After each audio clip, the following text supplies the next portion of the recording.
이는 모세가 요단 저쪽 숲 맞은편에 아라바 광야 곧 바란과 도벨과 라반과 하세롯과 다사합 사이에서 이스라엘 무리에게 선포한 말씀이니라. 호렙산에서 세일산을 지나 가데스 바네아까지 10하루 길이었더라. 40째 해 11째 달 그 달 첫째 날에 모세가 이스라엘 자손에게 여호와께서 그들을 위하여 자기에게 주신 명령을 다 알렸으나 그때는 모세가 헤스본에 거주하는 아모리 왕 시온을 쳐 죽이고 에드레이에서 아스타롯에 거주하는 바산 왕 옥을 쳐 죽인 후라. 모세가 요단 저쪽 모압 땅에서 이 율법을 설명하기 시작하였더라. 일렀으되. 34절부터 끝절까지입니다. 34절입니다. 여호와께서 너희의 말소리를 들으시고 노하사 맹세하여 이르시되 이 악한 세대 사람들 중에는 내가 그들의 조상에게 주기로 맹세한 좋은 땅을 볼 자가 하나도 없으리라. 오직 여분네의 아들 갈렙은 온전히 여호와께 순종하였은즉 그가 그것을 볼 곳이요 그가 밟은 땅을 내가 그와 그의 자손에게 주리라 하시고 여호와께서 너희 때문에 내게도 진노하사 이르시되 너도 그리로 들어가지 못하리라.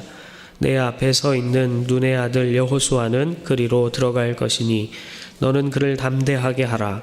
그가 이스라엘에게 그 땅을 기업으로 차지하게 하리라. 또 너희가 사로잡히리라 하던 너희의 아이들과 당시에 선악을 분별하지 못하던 너희의 자녀들도 그리로 들어갈 것이라. 내가 그 땅을 그들에게 주어 산업이 되게 하리라.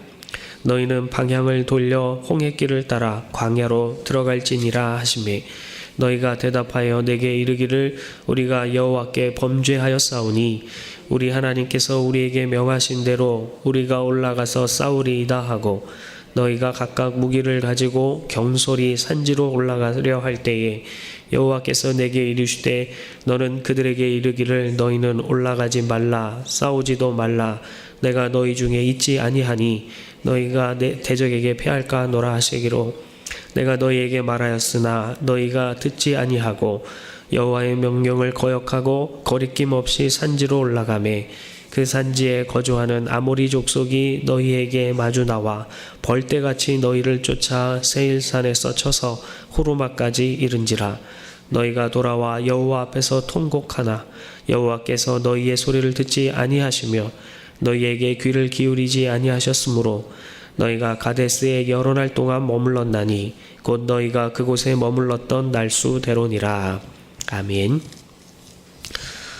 하나님 아버지와 우리 주 예수 그리스도로부터 은혜와 평강이 모두에게 가득하기를 주님의 이름으로 축복합니다.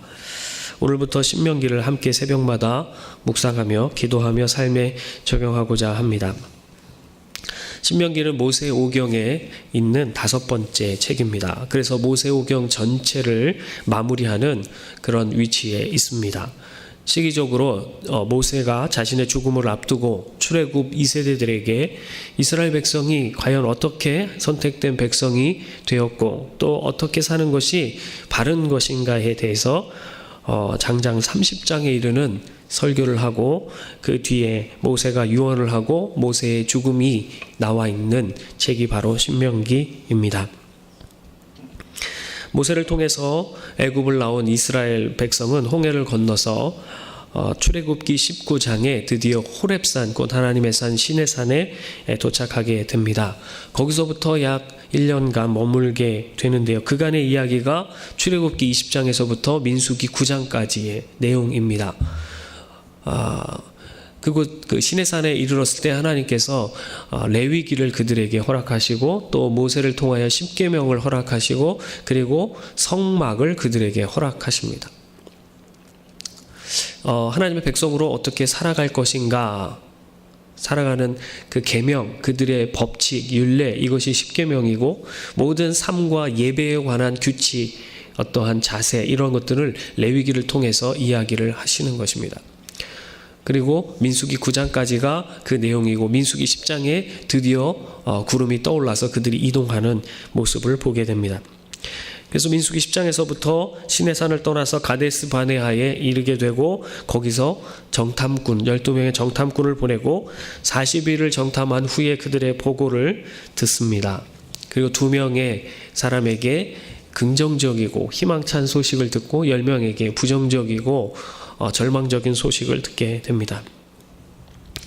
그리고 그 10명의 부정적이고 아주 슬픈 소식, 절망적인 소식을 듣고 그들이 절망에 빠지고 불평을 하게 됩니다. 그 결과로 이스라엘 백성들은 40일 동안 정탐했던 것 하루를 1년으로 쳐서 40년의 광야 생활을 시작하게 됩니다.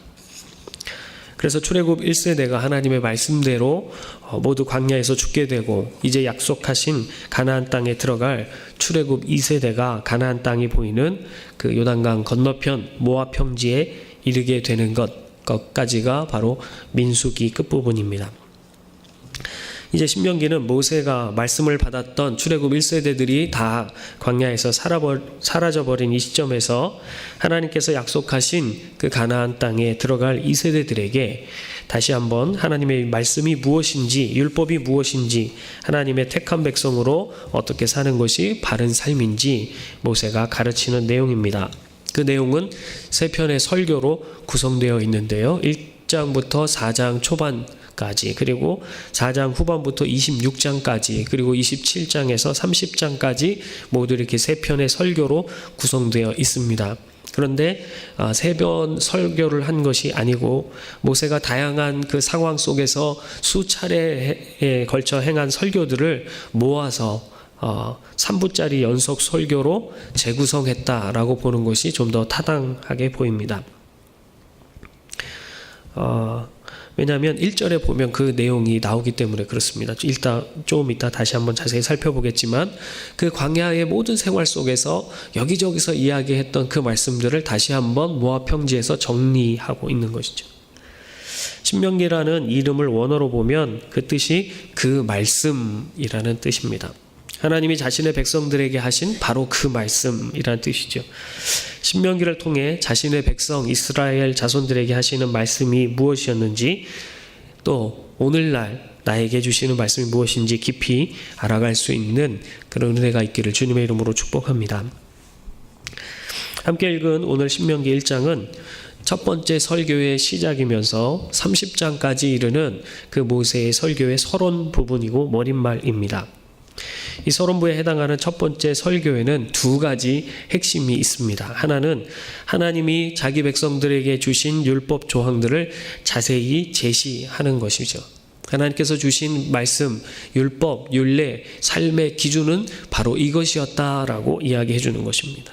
둘째는 그 주신 말씀에 대해서 너희는 순종해야 한다라고 말하는 것이에요. 율법의 조항들을 자세히 기록하는 것은 어떻게 하는 것이 순종하는 것이다, 이것이 순종이다라고 하는 그 기준을 제시하기 위하여 말씀하시는 것이고, 또 순종을 계속해서 강조하고 촉구하는 것은 너희가 아는 것만으로 참된 믿음이 아니며 아는 것만으로는 한 참된 믿음, 바른 믿음의 삶이 아니다라는 것을 강조하기 위함입니다. 왜냐하면 출애굽 1세대가 그것을 경험하고 알았음에도 불구하고 순종하지 않아서 여기까지 왔기 때문이죠. 1절에서 5절은 모세의 설교가 행하여진 그런 시간적 공간적 배경을 알려주고 있습니다. 여기 보니까 모세가 요단 저쪽 숲 맞은편의 아라바 광야 곧 바란과 도벨과 라반과 하세롯과 디사합 사이에서 이스라엘 무리에게 선포한 말씀이니라 그랬습니다. 숲 맞은편이라는 그 단어를 원어상으로 보면 붉은 것 맞은편이라고 해서 곧 해석을 해보면 홍해의 맞은편을 이야기합니다. 그리고 여기 아라바 광야라고 했는데요. 이것은 시내 광야처럼 어떤 한 광야의 이름이 아니고요. 갈릴리에서부터 밑에 에시온 게벨까지 이 해변 남쪽 아주 사해를 지나서 저 남쪽에 있는 해변에 이르기까지에 걸쳐있는 골짜기 지역, 우리나라 말로 하면 백두대간, 태백산맥 이런 의미인 것이죠. 위에서부터 아래까지 쫙 전체를 말하는 골짜기 지역을 아라바 광야라고 불렀습니다. 홍해를 넘어서 그 모든 지역에서 곳곳에서 있었던 그 하나님, 그 말씀을 모세가 이스라엘 백성들에게 했던 말씀이다 라고 말하는 것입니다. 그리고 5절은 이 모든 설교가 다시 정리되고 있는 곳은 바로 모압 평지다라는 것을 말씀해 주고 있습니다. 모세가 요단 저쪽 모압 땅에서 이 율법을 설명하기 시작하였더라라고 말씀하고 있습니다. 그리고 그 2절을 보니까 호렙산에서 세일산을 지나 가데스 바네아까지 10하루길이었더라 이렇게 말씀하시고, 이어서 3절에는 40째 해 11째 달 그 달 첫째 날에 이렇게 모세가 하나님의 명령을 다 알렸다고 말합니다. 이 말은 무슨 뜻일까요? 10하루길, 시내산에서부터 가데스 바네아까지 10하루길이에요. 그리고 거기서 조금만 더 가면 가나안 땅이죠. 그래서 보름 정도면 충분히 들어갈 수 있는 가나안 땅을 우리는 지금 40년을 지나 돌아와 지금 그 맞은편을 바라보고 있다라는 것이에요. 그 이유는 출애굽 1세대가 하나님의 말씀에 순종하지 않았기 때문이다라는 것을 의미하고 있습니다.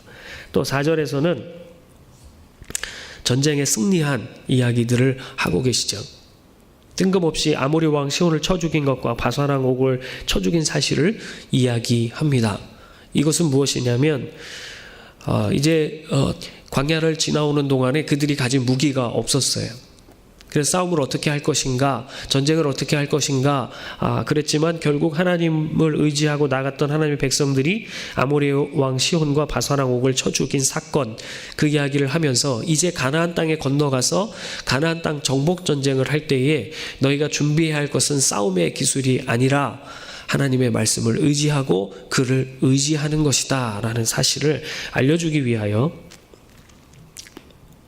그 사실을 다시 한번 상기시키는 것입니다. 그리고 6절에서 18절까지는 출애굽기 18장의 광야 생활의 한 장면을 이야기하는데요. 출애굽기 18장은 모세의 장인 이드로가 모세를 찾아오는 그런 장면이 나옵니다. 모세가 하루 종일 백성들 앞에 서서 그들의 크고 작은 일들을 재판하는 그런 모습을 보고 굉장히 힘들어하는 것을 보게 됩니다. 그래서 한 족속의 왕으로, 족장으로 살아갔던 이드로가 족장 선배로서 이 모세에게 잘 관리할 수 있는 방법을 알려주는 것이죠. 그것이 수령들을 세우라. 그래서 너 혼자 이것을 감당하지 말고 지도자들을 세워서 중간중간에 일들을 감당하게 해라 하는 것이었어요. 그래서 천부장, 백부장, 50부장, 10부장 조장들을 세우는 것이죠. 13절에 보니까 너희의 각 지파에서 지혜와 지식이 있는 인정받는 자들을 택하라. 내가 그들을 세워 너희의 수령을 삼으라 한즉, 그렇게 이야기하지요. 14절에는 당신의 말대로 하는 것이 좋다라고 해서 수령들을 세웁니다. 그리고 그들과 함께 백성들의 문제를 해결해 가면서 19절에 보니까 드디어 가데스 바네아에 도착하게 되지요. 그리고 21절, 22절에 보니까 어떤 일들이 벌어지냐면, 이제 모세가 하나님께서 약속하신 땅이 너희 앞에 있으니 너희가 올라가서 취하라. 두려워하지 말고 주저하지 말라. 그랬더니 이스라엘 백성들이 하는 말이 무엇이에요? 우리가 다 올라가는 것보다 먼저 몇 사람을 보내어서 우리가 사람을 먼저 보내어서 우리보다 먼저 보내고 또 우리를 위하여 그 땅을 정탐하고 어느 길로 올라갈 것인가, 또 어느 성읍으로 먼저 들어갈 것인가 우리에게 알리게 하자라고 말합니다. 이 모세는 그 말을 듣고 29절에 내가 그 말을 좋게 여겨라고 대답을 하고 12명의 정탐꾼을 보내게 되지요. 그것이 얼마나 이스라엘 백성들에게 어려움을 주는지는 이 당시에 사람들은 알지 못했던 것 같습니다. 그리고 12명의 정탐꾼이 와서 10명이 절망적이고 부정적인 그 이야기를 하는데, 그것을 듣고 여호수아, 갈렙과 모세가 그렇지 않다. 하나님이 애굽의 10가지 재앙을 있었던 것들, 또 홍해 사건을 통하고 또 불기둥과 구름기둥으로 만나와 메추라기로 먹였던 그 사실들을 이야기하면서 너희를 보호할 것이고 너희를 위하여 싸울 것이라 이야기해도 이 절망에 빠진 백성들이 그 뜻을 돌이키지 않는 것이죠. 결국 34절에서 하나님께서 이렇게 말씀하세요. 여호와께서 너희의 말소리를 들으시고 노하사 맹세하여 이르되 이 악한 세대는 다 못 들어갈 것이고 여분네 아들 갈렙과 눈의 아들 여호수아와 또 어린 아이들과 너희들이 잡힐 것이라고 했던 그 사람들만 들어가게 될 것이다 라고 말씀하시고 방향을 틀어서 40년간 광야 생활을 시작하게 하시죠. 그러자 이들이 갑자기 두려움이 엄습했는지 그 다음날 싸울 채비를 하고 산지로 올라가려고 합니다. 그러자 모세가 하나님께서 올라가지 못하도록 하라 라고 하는 그 말씀을 듣고 말립니다. 그것은 하나님의 뜻이 아니다. 올라가지 말아라. 너희가 패할 것이다 라고 말하지만 또 이들은 자신의 뜻대로 기어코 올라가서 44절의 표현대로 아모리 족속이 벌떼같이 쫓아와서 세일산에서 치고 호르마까지 이르는 아주 비참한 결과를 가지고 오게 됩니다. 이것이 불순종의 결과였다라고 선포하지요. 이것이 1장의 내용입니다. 이 1장의 내용을 통해서 우리가 깨달아야 할 것이 있습니다. 첫째는 우리가 하나님의 백성이라는 사실입니다. 하나님은 우리의 하나님이 되시고 우리는 하나님의 백성이라는 이 사실을 기억해야 합니다. 그래야 우리가 어떻게 하나님의 백성이 될 수 있었는가를 기억할 수 있습니다. 우리가 어떻게 하나님의 백성이 되었는가를 알지 못하고 기억하지 못하는 백성은 하나님의 백성으로 어떻게 살아가야 하는 것에 대해서도 관심이 없고 또 그것을 위해 살아가지 않기 때문에 그렇습니다. 그래서 하나님께서 이렇게 살라고 기준을 주신 그것에 대해 관심도 없고 그것을 지킬 만한 의지도 없고 오직 자신의 뜻대로 인간의 정욕대로 살아가게 되기 때문입니다. 하나님의 백성으로 하나님의 말씀을 따르지 않고 불순종하며 자신의 뜻대로 살아가는 자들은 결국 하나님의 진노를 받을 뿐이기 때문에 그렇습니다. 그리고 하나님의 백성이라고 그 공동체 안에, 교회 공동체 안에 있지만 그 말씀을 따라 살아가지 않고 내 뜻을 죽이고 하나님의 뜻을 하나님을 위해 살지 않으면 하나님과 상관이 없는 자가 되기 때문에 그렇습니다. 오늘 이 아침에 우리가 하나님의 백성이라는 사실, 그렇다면 우리의 주인이 누구고 우리가 따라야 할 그 말씀, 그 율법, 그 기준이 무엇인가를 기억할 수 있는 우리가 되기를 바랍니다. 둘째는 하나님이 주신 그 말씀을 순종하라라는 것입니다. 우리가 하나님의 백성이고 그 기준이 무엇인가를 알았다면 이제 그 말씀에 순종해야 한다라는 것입니다. 보름이면 충분히 들어갈 수 있는 그 땅을 40년 동안 돌아가게 됩니다. 가데스 바네아에서부터 시작하여 다시 돌아와서 가데스 바네아에 이르는 거예요. 그럼 모압 평지에서 다시 그 건너편을 보는 것이죠. 40년 전에 이미 들어갈 수 있었던 그 땅을 40년 후에 다시 그곳에 돌아와서 다시 바라보는 것입니다. 하나님은 우리에게 계속해서 하나님의 말씀을 율법을 이야기하신 이유는 무엇일까요? 그 말씀대로 살아가기를 원하시기 때문에 그렇습니다. 주님을 위해서, 교회를 위해서 이것도 하고 저것도 하는 것은 참 좋은 마음이고 하나님 보시기에도 기쁨이 됩니다. 그러나 하나님이 가장 원하시는 것은 하나님의 말씀을 듣는 것이고 순종하는 것임을 기억하시기 바랍니다. 어떠한 상황, 어떠한 환경 속에서도 하나님의 어떠한 말씀이라도 순종하려는 마음과 의지와 열정이 없다면 언제나 어디서나 변함없이 우리에게 가장 좋은 것으로 베푸시는 하나님을 알지 못하는 것입니다. 순종이 제사보다, 예배를 드리는 것보다 낫다라는 하나님의 말씀을 기억하시기 바랍니다. 셋째로 우리가 기억해야 할 것은 우리를 위하는 삶이 아니라 하나님을 위하는 삶을 사는 것이 바른 삶이다라는 것입니다. 가데스 바네아에서 이 백성들이 우리가 정탐꾼을 보내고 우리에게 알려주고 우리를 위하여 어떻게 할 것인지 우리에게 고하게 하자라고 22절에 보면 우리라는 단어가 4번이나 나옵니다. 그런데 이 백성들이 가데스 바네아에 이르러서 모세가 그냥 올라가자, 취하자, 주저하지 말자라고 했을 때 묻지도 따지지도 않고 그냥 바로 올라갔다면 어떤 일이 벌어졌을까요?